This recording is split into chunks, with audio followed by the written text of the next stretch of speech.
Rétro Hebdo. Rétro Hebdo. Rétrospective hebdomadaire de l'actualité. Ejid Nahayo. Merci d'écouter la radio Noniculture. C'est le moment de retrouver votre rendez-vous de l'actualité qui a marqué cette semaine. Au cours de cette semaine, une campagne d'enregistrement des agriculteurs non servis et les nouveaux demandeurs de fertilisants FOMI a été organisée.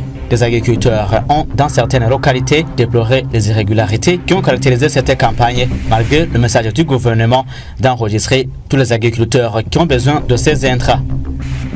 Et les sénateurs burundais ont, au cours de cette semaine, montré leurs inquiétudes par rapport à la maltraitance dont subissent des travailleurs burundais dans certains pays du Golfe.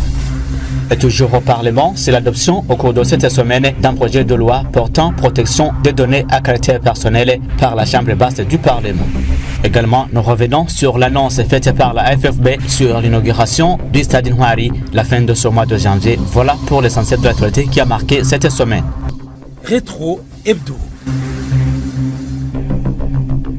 Ouvrons cette actualité par Page Agriculture. Une campagne d'enregistrement des agriculteurs non servis et les nouveaux demandeurs de fertilisants non servis pendant les saisons culturelles précédentes et les nouveaux demandeurs a été organisée au cours de cette semaine. Des agriculteurs de la colline Kavumu, zone Moira, commune Mukaza de la province Bujumbura, ont plaidé à ce que cette campagne soit une solution et dans les délais, bien que le gouvernement ait promis que cette campagne sera différente des autres. Jotan Ilatoudi s'est rendu vendredi de cette semaine sur cette colline. Voici son reportage. Alors que la campagne d'enregistrement des agriculteurs qui n'ont pas été servis en fertilisant lors des saisons culturelles précédentes et des nouveaux demandeurs préfets ce samedi, certains agriculteurs de la colline Kavumu se disent satisfaits du déroulement de l'opération, même si d'autres regrettent que les reçus qu'ils avaient remis aux responsables agricoles de la commune n'aient pas été enregistrés. Moi, j'ai un papier que l'agronome communal m'a écrit. Il n'a pas été enregistré dans cette campagne. Ils m'ont rassuré que je serai servi parmi ceux qui n'ont pas été servis. Concernant l'obtention des engrais, ils demandent que ceci soit disponible à temps. Nous avons espoir d'être servis, qu'ils soient disponibles pendant la saison culturelle B. Sinon, nous achetons un kilogramme de fumier à 5 ou 6 000, donc plus cher à cause de sa carence. Nous attendons, nous espérons le bon Dieu. Normalement, nous avons plus d'espoir. Même maintenant, ils n'ont pas précisé la date de leur disponibilité. Ils nous donneront du fumier. Pourquoi ils nous enregistreraient? D'ailleurs, nous paierons notre argent. Cette agricultrice se plaint que ces champs de maïs sont en mauvais état, faute d'engrais recommandés lors de la saison culturelle A. J'ai pas eu de fertilisant urée et voilà l'état de mes champs. Si je l'avais, il serait en bon état. De son côté, lors d'une visite effectuée ce jeudi dans la zone Kabezi, le ministre des Finances, Alain Dikoumana, a appelé tous les agriculteurs, y compris ceux qui avaient déjà remis leurs reçus aux services agricoles communaux, par exemple, à se faire enregistrer afin de permettre aux autorités administratives de les aider à retrouver leurs jetons. Et à propos de la distribution des engrais, il a indiqué que le gouvernement souhaite les disponibiliser à temps. Aide-nous à ce que tous ceux qui n'ont pas encore venu faire enregistrer le fassent pour que nous sachions d'abord le nombre de ceux qui n'ont pas été servis dans le passé, puis la quantité nécessaire pour la saison culturelle B et C, afin de les disponibiliser à temps et ainsi éviter de nouveau cette carence. Il faut aussi nous aider à dénoncer des cas de tricherie. Après cette campagne d'enregistrement, le gouvernement du Burundi annonce qu'une évaluation sera réalisée afin de corriger les éventuelles insuffisances. Désormais, les agriculteurs demandeurs d'engrais pour la saison culturelle B devront avoir payé la totalité du montant correspondant au nombre de sacs demandés au plus tard le 25 de ce mois de janvier, alors qu'auparavant, ils ne payaient qu'une avance et s'acquittaient du reste lors de la disponibilité des fertilisants. Merci Jotan Ilato aussi. Toutefois, les agriculteurs de la province de Burunga ont exprimé leur frustration face à ce processus, accusant les moniteurs agricoles de refuser d'enregistrer les quantités commandées par rapport à leurs terres cultivables au Délon Régiman. Certains de ces agriculteurs de la province de Burunga dénoncent des irrégularités dans la campagne d'enregistrement des demandeurs de fertilisants non servis et le nouveau. Ils expliquent que les quantités promises ne correspondent pas aux superficies réelles cultivées. Ils accusent les moniteurs agricoles de leur refuser des quantités commandées, arguant qu'ils connaissent leurs propriétés foncières, alors que certains d'entre eux disposent des propriétés foncières sur différentes collines. Lors de l'enregistrement, on te demande la superficie exploitée, à condition que l'agriculteur ne dise pas une grande superficie, alors que c'est réel. De peur d'être exclu de la liste, on doit dire une petite superficie pour avoir au moins une quantité minimale. Ces agriculteurs estiment que si rien n'est fait, ils seraient exposés à la famine. Les conséquences sont énormes dans les familles. Certains enfants peuvent se lancer dans le vol suite au manque de nourriture. Ce qui choque le plus, selon ces derniers, il leur serait interdit, selon des informations à leur disposition, de se faire enregistrer sur plusieurs collines, car, disait-il, celui qui se serait attrapé à enregistrer sur plus d'une colline sera considéré comme fraudeur. Pour moi, j'exploite une superficie de 200 sur 200 mètres. Mais à la crainte de ne pas perdre tout, j'ai dit que j'exploite une superficie de 100 sur 50 mètres et on m'a promis d'obtenir un sac d'engrais, ce qui nous choque beaucoup.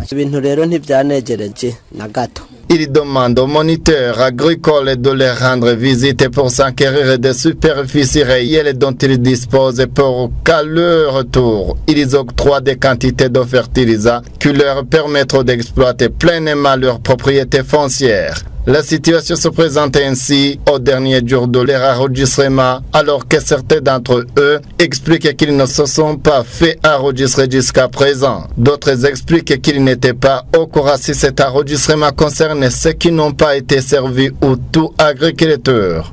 Le ministre chargé des Finances, Lindy Koumana, avait pourtant fait appel à ces derniers de se faire enregistrer sans exception aucune, tout en commandant des quantités correspondant à la superficie réelle exploitée. Toujours agriculteurs et des habitants de la zone Nyabirava, commune Gubaga de la province de Bujumbura, ont demandé au cours de cette semaine l'introduction de nouvelles variétés de colocase, aujourd'hui disparues dans cette localité, tout en indiquant que cette agriculture faisait partie des principales sources de subsistance des ménages, cristallise Haririman. Les résidents de cette zone affirment que la colocase a disparu alors que de nombreux ménages en dépendaient pour leur survie, témoigne un habitant. La colocase a disparu depuis longtemps. Ça a causé une famine puisqu'elle était très productive. Je pense que ce sont des maladies qui l'ont attaquée. Malheureusement, nous avons manqué d'autres variétés. Elle contribuait au même titre que la patate douce. Selon eux, l'absence d'autres variétés pouvant remplacer cette culture, comme cela a été le cas pour la patate douce, a aggravé la situation. Une femme de la localité indique, quant à elle, que les nouvelles générations risquent de ne jamais connaître cette culture pourtant vivrière, mais aujourd'hui disparue de la zone, regrette-t-elle. Elle a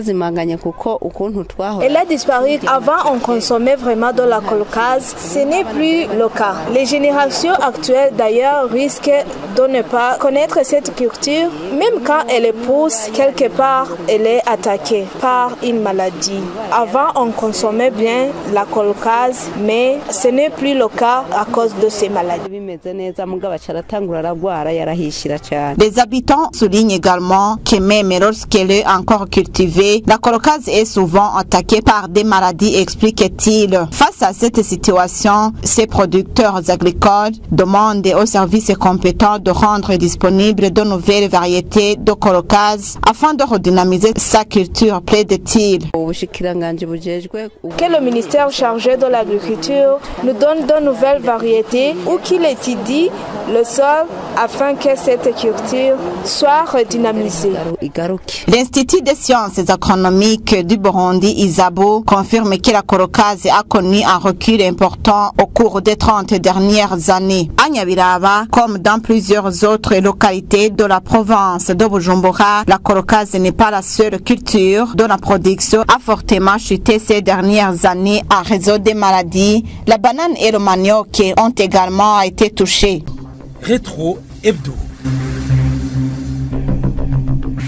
Dans l'actualité qui a marqué également cette semaine, c'est ce projet de loi portant protection des données à caractère personnel qui a été adopté par la Chambre basse du Parlement jeudi de cette semaine en séance plénière. Parmi les innovations, un centre national de données à caractère personnel, Nolis Ndouiman. Il s'agit d'un tout premier cadre légal sur la protection des données à caractère personnel au Burundi. Il y concerne tout ce qui a trait à l'identification de la personne détenue par des institutions et organisations tant publiques que privées qui certainement est susceptible d'être utilisée ou exploitée pour nuire. Procédant à l'exposé des motifs, le ministre en charge de la sécurité publique et de l'administration territoriale, Leonidas Ndaruzani, a surtout prévenu des organes pouvant exploiter ces données pour des fins criminelles ou pour tout ce qui peut porter atteinte à la dignité humaine. Au Burundi, où le domaine traditionnel de la vie privée s'enrichit chaque jour avec le développement de l'informatique et de ses applications, les membres du Parlement ayant réagi en plénière ont émis des doutes sur l'hébergement mais aussi pour le backup des données personnelles aux mains des sociétés et agences internationales. Un consentement pour toute exploitation des données à caractère personnel doit désormais avoir lieu entre le gouvernement et les détenteurs de ces mêmes données une fois le projet de loi promulgué, a rassuré le ministre Ndaruzani. Au niveau continental, la protection des données à caractère personnel était jusque-là à l'apanage de la Convention de Malabo au Bénin adoptée en 2014 par l'Union africaine, un instrument pourtant non encore ratifié par le Burundi. Une autre lacune peut-être, a alerté l'honorable Sylvestre Ngendabanga. Réagissant à propos, le ministre de l'Intérieur a été sans détour. Il a parlé d'une décision relevant des sphères de la République et c'est bien sûr l'intérêt visé. Du temps de l'adoption en année susmentionnée, la Convention de Malabo sur la cybercriminalité et sur la protection des données à caractère personnel obligeait à tous les pays membres l'introduction d'un cadre légal des données du genre, mais également certains droits fondamentaux. Le Burundi se réservant encore quant à la ratification, annonce la création bientôt d'un centre national des données qui sera hébergé au ministère en charge de l'économie numérique. Toujours au Parlement, les sénateurs, quant à eux, ont soulevé mardi de cette semaine leurs inquiétudes face à la maltraitance dont subissent des travailleurs burundais dans certains pays arabes. Les sénateurs ont proposé que des accords d'échange de main-d'œuvre entre le Burundi et ces pays soient privilégiés avec les pays africains avec lesquels le Burundi partage certaines cultures, Odilon Nejiman. Maltraitance des travailleurs migrants vers l'étranger, surtout au Golfe Persique, au cœur du débat de ce mardi à la Chambre haute du Parlement burundais. Parmi les sénateurs qui s'inquiétaient de la situation, figure le sénateur Ferdinand Aïssavier, qui déplore le meurtre des Burundais travaillant dans son pays sans que le Burundi, leur pays d'origine, suive de près le dossier. Le président du Sénat, Gervin Dirakobucha, abondait dans le même sens et voulait savoir comment se déroulaient les funérailles des Burundais décédés dans ces pays arabes, alors que les cultures de ces pays sont très différentes à celles du Burundi. Ce président de la Chambre haute du Parlement burundais suggère que le Burundi signe des accords bilatéraux pour exporter de la main-d'œuvre avec des pays qui partagent des cultures très similaires pour y parier. À toutes ces préoccupations, le ministre chargé des Relations extérieures, Edouard Bizimana, explique que les migrants burundais utilisant des circuits informels les exposent à des situations compliquant leur protection à l'étranger. Quant à la diversité culturelle, le ministre Bizimana fait savoir que de tels accords bilatéraux sont en cours de préparation avec des pays africains qui ont des cultures facilitant les Burundais à s'adapter. Jusqu'à présent, le Burundi compte environ 60 agences de recrutement agréées pour toute migration de travail. Et le Premier ministre burundais a demandé au cours de cette semaine aux responsables des services publics de servir d'exemple dans la lutte en faveur du développement durable. C'était lors d'une réunion qu'il a tenue jeudi de cette semaine à l'endroit des administrateurs communaux et des chefs de service. Il a aussi mis en garde ceux qui tenteraient de dilapider les fonds publics. Anissé Nangouvou, les détails. Les responsables des services et secteurs publics issus du nouveau découpage administratif doivent jouer le rôle de guide dans la lutte en faveur du développement durable et de la réalisation de la vision du Burundi 2040-2060. Le Premier ministre burundais Nestor Naonoye l'a indiqué ce jeudi dans la capitale politique à l'intention des administrateurs communaux et des chefs de département dans cette circonscription, des directeurs provinciaux et des chefs de service afin qu'ils puissent s'imprégner de leur rôle à jouer dans la réforme du cadre de collaboration et d'évaluer l'état de mise en œuvre des missions et de l'opérationnalisation de la déconcentration et décentralisation. Il leur a fait savoir qu'ils doivent travailler sur base du budget programme à résultat rapide. Sur ce, le Premier ministre burundais a mis en garde ceux qui se contenteraient de dilapider les fonds publics, soulignant que le gouverneur de province doit au quotidien suivre de près les travaux en cours de réalisation dans sa circonscription. Il a ajouté que le numéro 1 dans sa province doit veiller à une gestion efficace et efficiente de tout le matériel et des maisons de l'État en s'assurant que la totalité demeure au service de la population. À propos des responsables des services qui ignorent encore la nouvelle réglementation de leur secteur et dont certains n'ont jamais perçu de salaire depuis leur nomination, le Premier ministre burundais a fustigé son comportement, soulignant que pendant tout ce temps qui vient de s'écouler, il devrait en avoir profité et leur a promis que leurs dossiers seront traités juste après ceux du personnel des provinces. Anissé Nangouvou Gitega, Radio Indoni Culture. Merci Anissé Nangouvou. Et toujours dans la même série de descentes effectuées au cours de cette semaine par le Premier ministre burundais en province de Buhumuza, le gouverneur de cette province a soulevé que plus de 48 000 bancs pupitres sont nécessaires pour que chaque élève dans cette province puisse s'asseoir convenablement, alors que cette autorité administrative révélait que seulement 700 millions de nos francs sont disponibles pour ce travail. Le Premier ministre a ordonné à tout personnel concerné à déclarer le manquant à couvrir pour mettre fin à cette question. Pantalon Nakarutimana. Comme ça a été souligné par le gouverneur de la province de Buhumuza, Denise Ndaruhekere, 48 311 bancs pupitres constituent un besoin en bancs pupitres pour que chaque élève de la province de Buhumuza s'assied convenablement. Parmi cette quantité, 13 000 bancs pupitres sont réservés à la commune Muyinga, à elle seule, et 2 500 à la commune Changuzo, qui nécessite moins de bancs pupitres. Conformément au budget disponible de 700 millions accordés à la province de Buhumuza, la commune Muyinga pouvait avoir seulement 3 000 bancs pupitres, alors que celle de Changuzo devrait avoir 500 bancs pupitres. Dans son allocution, le Premier ministre Nestor Naonoye a insisté sur la récolte des données en besoin de bancs pupitres par les parties prenantes et d'en déclarer à l'autorité compétente pour qu'on dispose des fonds nécessaires permettra à liquider définitivement le défi d'insuffisance de bancs pupitres dans cette province, tout en rappelant que 18 milliards de nos francs sont prévus par le budget national pour lever le défi d'insuffisance de bancs pupitres à jamais à toutes les écoles du Burundi. Depuis Buhumuza, Pantalon Nakarutimana, Radio Indoni Culture.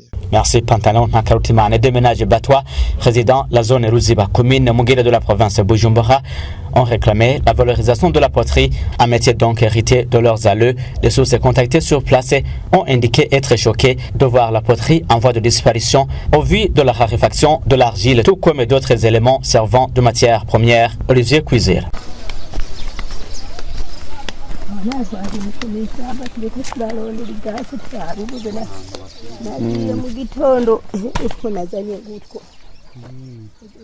Nous sommes dans le quartier Mugere Vert, la cellule où on exerce le métier de la poterie. Des potiers avec qui nous sommes entretenus ceux de la communauté de Batois et résident à Gitaramuka, à environ à 1 km de la route nationale numéro 3 à Bujumbura-Rumonge. Ces potiers disent que ce métier nécessite des matières premières et reviennent sur l'argile, les herbes et bois de chauffage, mais soulignent qu'il est difficile d'avoir l'accès à ces matières premières. Ces résidents qui signifient que ce métier contribue énormément à leur famille fait savoir que certains commencent de l'abandonner suite à ce problème. Ils ajoutent que si rien n'est fait dans l'immédiat, ce métier sera disparu d'un moment à l'autre. Ces résidents demandent au gouvernement burundais de rendre disponibles des terres qui peuvent fournir de matières premières en faveur du métier de la poterie. Le métier de la poterie existe au Burundi depuis un certain temps. Les pots traditionnels sont parmi des objets placés dans des musées et maisons d'habitation. Selon les informations fournies par les potiers du quartier Muger de la zone Ruziba en commune Muger de la province de Bujumbura,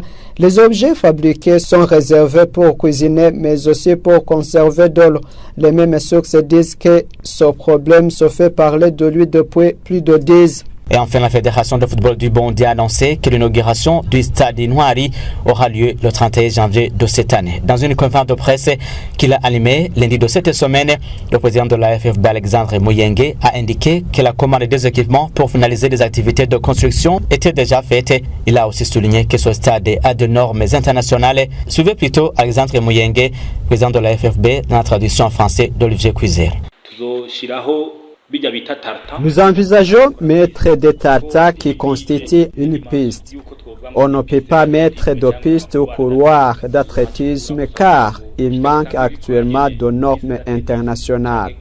Nous allons rendre propre ce terrain pour que le tarta qui fonctionne comme une piste d'athlétisme au couloir soit mis en place. Des équipements sont en cours. Nous avons remarqué que les produits sont là, mais il y a manque de machines pour les transformer. Elles coûtent $25,000. Elles s'achètent comme celle qui fait de bitume. On l'a déjà commandée d'ici 2 mois. Elle sera arrivée pour y déposer le tartare. Concernant l'écran géant, l'opération est en cours. Étant sur le terrain, tu peux même constater des techniciens qui sont au travail. C'est pourquoi j'aimerais vous dire que l'inauguration de ce stade aura lieu le 31 janvier de l'année en cours. Toutes ces activités sont en cours pour que l'inauguration soit organisée. Eh bien, c'est la fin de l'actualité qui a marqué cette semaine. Merci de l'avoir suivi et gardez l'écoute. Egid Nahayo. Rétro Hebdo. Rétro Hebdo. Rétrospective hebdomadaire de l'actualité.